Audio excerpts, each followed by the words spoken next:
Defending চ্যাম্পিয়নদের মতোই শুরু করলো লাহোর কালান্দার্স।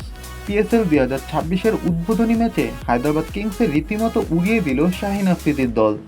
একদিকে ফখরুজ্জামানের বিধ্বংসী 50 আর অন্যদিকে মুস্তাফিজুর রহমানের কিপ্টে বোলিং। সব মিলিয়ে গদ্দাফি স্টেডিয়ামে আজ চলল শুধুই লাহোর দাপট। লেবুশেন থেকে শুরু করে হায়দ্রাবাদের বড় বড় তারকারা আজ মাথা নুইয়ে মাঠ ছেড়েছেন। টস জিতে আগে ব্যাটিংয়ে নেমে 199 রানের বিশাল পাহাড় গড়ে লাহোর। ফখরুজ্জামানের 53 রানের পাশাপাশি সিকান্দার রাজা ও হাসিবুল্লাহর ঝড়ো ব্যাটিংয়ে স্কোরবোর্ড হয়ে ওঠে ধরাছোঁয়ার বাইরে। শেষ ওভারে অধিনায়ক শাহিনের সেই জোড়া ছক্কা ছিল বাড়তি পাওনা। জবাবে ব্যাট করতে নেমে শুরু থেকেই ধুঁকতে থাকে হায়দ্রাবাদ। মার্নাস লেবুশেনের 26 রান ছাড়া আর কেউই দাঁড়াতে পারেনি। লাহোরের বোলাররা এতটাই সুশৃঙ্খল ছিলেন যে 130 রানেই অল আউট হয়ে যায় কিংসরা। তবে আলাদা করে বলতে হয় মুস্তাফিজের কথা।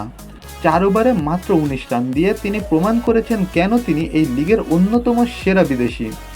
হাই প্রোফাইল লেবুশেনের অভিষেক ম্যাচে তাকে একদমই হাত খুলতে দেননি ফিজ।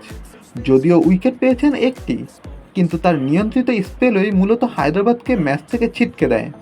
শেষ ওভারেও ফিজের সেই নিখুঁত লাইন লেন্থ ছিল দেখার মতো। 69 রানের এই বিশাল জয় কি লাহোরকে আবারও শিরোপার পথে এক ধাপ এগিয়ে দিল? মুস্তাফিজ কি পারবেন এবারের পিএসএল এর সর্বোচ্চ উইকেট শিকারী হতে? আপনার মতামত কমেন্টে জানান।